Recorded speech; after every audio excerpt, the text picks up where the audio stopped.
ओम सभी को शुभ नमस्ते सज्जनों। वेदवाणी स्वाध्याय चैनल में आप सभी का स्वागत है। सज्जनों, इस चैनल को बनाने की आवश्यकता मैंने क्यों समझी वो आपको बताना चाहूँगा। एक दिन बैठे हुए चर्चा हो रही थी, कुछ सज्जन बैठे थे कि हम फालतू समय इधर उधर गपशप में लगाते हैं और बहुत सारी बातों में लगाते हैं, अनावश्यक बातों में, तो क्यों ना उस समय को हम परमात्मा की जो वाणी है वेद, उस वाणी को ही स्वाध्याय करने में लगाएं, उसका अमल करें, उसको व्यवहार में चरितार्थ करने का प्रयास करें। ऐसा विचार हम कई सज्जनों का हुआ, तो उसको अमल में लाते हुए आज महर्षि दयानंद सरस्वती जी के 197वें जन्म दिवस के उपलक्ष्य में मैं इस कार्यक्रम का शुभारंभ करना चाह रहा हूं। आप सबका इसमें सहयोग और आशीर्वाद भी चाहिए, वो भी अपेक्षित है। तो सज्जनों, जब पिछले दिनों लॉकडाउन हुआ, पूरा देश और दुनिया ही जब रुक सी गई थी, उस समय मैंने उचित अवसर समझ के, क्योंकि हमारे देश के यशस्वी प्रधानमंत्री श्री नरेंद्र मोदी जी ने भी भारतीय नागरिकों से आग्रह और आह्वान किया था कि इस आपदा के समय को आप अवसर में बदलने का प्रयास करें। तो उसी कड़ी में मैंने भी ऐसा विचार किया कि क्यों ना जो वेद मेरे पास डॉक्टर श्री दामोदर सातवलेकर जी के वेद थे, ये 4 वेद लगभग 20 वर्षों से मैंने खरीद के रखे हुए थे, कभी सुअवसर नहीं आया इनको पढ़ने का।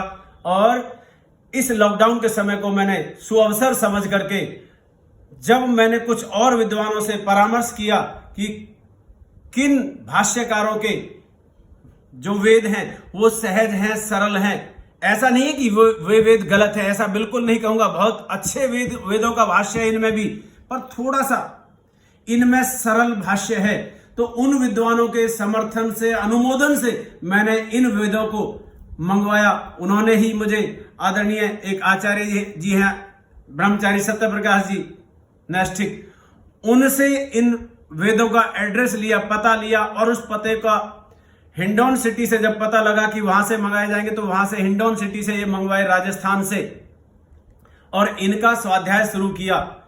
महर्षि दयानंद सरस्वती जी ने, जो आर्य समाज के संस्थापक है, जिन्होंने देश के नागरिकों को, नारी हो चाहे जो भी हो, उत्थान के लिए बहुत सारे समाज हित के कार्य किए, उन महर्षि दयानंद जी की जन्म दिवस को मैंने इसलिए चुना क्योंकि जिन महर्षि दयानंद जी ने जो जनता में, देश की भारतीय जनता में ये प्रचार था कभी महर्षि दयानंद जी के आने से पूर्व कि वेद तो शंकासुर ले गया है और वेद अब मिलने मुश्किल हैं, तो वेदों को स्वामी जी ने प्राप्त कराया। और उन वेदों को स्वामी जी ने कहा कि आलसी और प्रमादी लोगों ने ये प्रयत्न नहीं किया, और मैंने शंका नाम के असुर को मारा है, यानी कि हत्या कर दी है उसकी, यानी कि शंका स्वयं को होती है, तो उसकी हत्या करके ये मैंने वेद लाया हूं। और इन वेदों में अब आप देखिए, परमात्मा का जो संविधान है, जो परमात्मा का मनुष्य मात्र के लिए एक संदेश है, उन वेदों के अंदर है, मंत्रों के माध्यम से उनका परमात्मा ने जो विशेष ऋषियों को ज्ञान दिया, जो बिल्कुल निर्लेप थे, जिनकी बुद्धि बिल्कुल सात्विक थी। सात्विक में भी 9 श्रेणियां होती हैं, 3 तामस, 3 राजस और 3 सात्विक, सत्व गुण।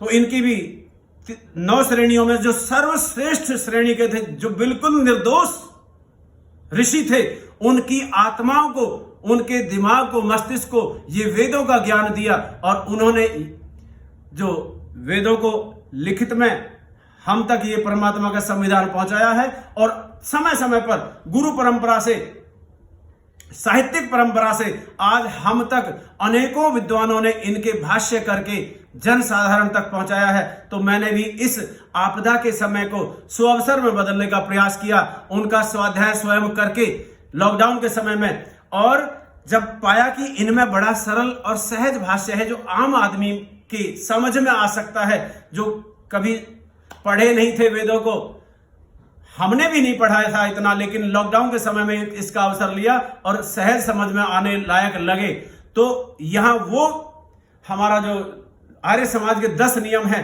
महर्षि दयानंद जी द्वारा रचित, उनमें वेद का पढ़ना, पढ़ाना, सुनना और सुनाना जो नियम है वह चरितार्थ होता है कि जो व्यक्ति पढ़ नहीं सकते, स्वयं जिनकी विद्वत्ता नहीं है, जो उस ज्ञान को थोड़ा क्लिष्ट समझते, थोड़ा गंभीर समझते हैं, कठिन समझते हैं, उनको फिर हम जैसे भाई बहनों को, आप जैसे भाई बहनों को जो इसको सुन सकेंगे, समझ सकेंगे, वो दूसरों को समझाएं, तो वेद का पढ़ना, पढ़ाना और सुनना, सुनाना चरितार्थ हो जाएगा। इसलिए मैंने ये 4 वेद क्योंकि पढ़ नहीं पाया, और उसके पश्चात मैं इनकी ये नहीं कह रहा कि ये योग्य नहीं है, अच्छे हैं वेद बिल्कुल, लेकिन ये डॉक्टर श्री हरि शरण जी सिद्धांत अलंकार के वेद आचार्य श्री सत्य प्रकाश जी नेष्ठिक जी ने जो बताए, हिंडौन सिटी से मंगवाए गए, और उनको मंगवाने के बाद जब स्वाध्याय किया तो उनमें बड़ा रस आने लगा। और वेद का जो मैं पहला मंत्र पढ़ूंगा, इसके पश्चात, इस वीडियो के पश्चात जो पहली वीडियो बनेगी वेद मंत्रों की, उसमें केवल रस शब्द ही आएगा कि वेदों से रस कैसे निकलेगा, कैसे आपको रस आने लगेगा। जो बोरियत देने वाले लगते हैं हमें, जो उबाऊ लगते हैं, उनमें से रस सा कैसे आने लगे, पहले ही मंत्र में आएगा आपको। वो मंत्र मैं आपको दूसरी वीडियो में ही बताऊंगा। तो श्री हरिशरण जी वेदालंकार के ये 4 ही वेद हैं मेरे दोनों हाथों के नीचे। ये 4 वेद इतने से, इनमें छोटा भाष्य है, थोड़ा छोटे अर्थ है, ये विस्तृत अर्थ है लेकिन समझने योग्य है। तो ये ऋग्वेद के 7 भाग हैं, 1 2 3 4 5 6 7। ऐसे ही ये सामवेद का पहला भाग मैंने खोला हुआ है स्वाध्याय के लिए, और ये दूसरा भाग पढ़ करके रखा हुआ है इधर। तो दूसरा भाग सामवेद का ये है, यजुर्वेद का पहला, दूसरा, फिर ये अथर्ववेद के भी ये 3 भाग है क्रम से, पहला, दूसरा और तीसरा। तो ये चारों के चारों वेद हैं जो कि इनकी 14 प्रतियां हैं। इन 14 प्रतियों में ये ही 4 वेद समाहित हैं, लेकिन जो तुलनात्मक ढंग से ये उनसे 2 गुने से भी ज्यादा है, लगभग 3 गुना है। तो इन वेदों का अनेकों विद्वानों से मैंने परामर्श करके, सलाह करके, इनको मंगवा करके वो मैं स्वाध्याय कर रहा हूं, और मैं आशा करता हूं कि मेरे देश के अनेकों भाई बहन इन वेदों का स्वाध्याय करें, श्रवण के माध्यम से, या ये ग्रंथ मंगा करके पढ़ सकते हैं। तो ऐसी मैं आपसे आशा करता हूं, अपेक्षा करता हूं कि परमात्मा की जो वाणी है, जो परमात्मा का संविधान है, उसको हम पढ़ें और दूसरों तक भी पहुंचाने का प्रयास करें। ये हमारा मनुष्य मात्र का धर्म और कर्तव्य बनता है। उसी को अपनाते हुए मैं इस काम को प्रारंभ करने जा रहा हूं।